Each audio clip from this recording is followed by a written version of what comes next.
في البداية دعونا ننوه بما فعلته جماهير شباب بلوزداد في مباراة صن داونز التي أثبتت فعلا أنها قمة في الحضارة والثقافة الكروية. شرفت الكرة الجزائرية والكرة الإفريقية بصفة عامة. ألف شكر لكم.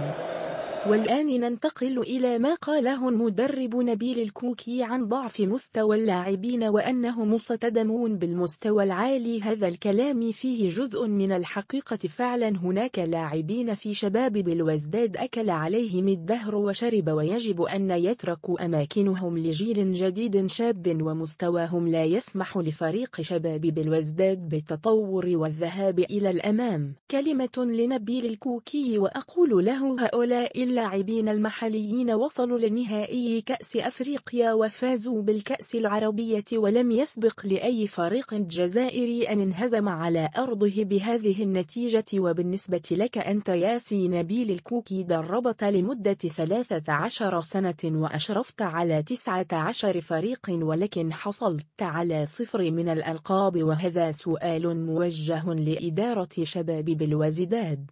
كيف تريدون حصد الألقاب بمدرب درب 13 سنة ولم يحصل على أي لقب؟ على أي أساس تم اختياره؟ السؤال يبقى مطروح. حسب رأيي المتواضع يجب أن نعين مدرب له خبرة وسبق له أن فاز بألقاب محلية وقارية، أو نمنح الفرصة لمدرب شاب مثل مدرب صن داونز البالغ من العمر 36 سنة فقط.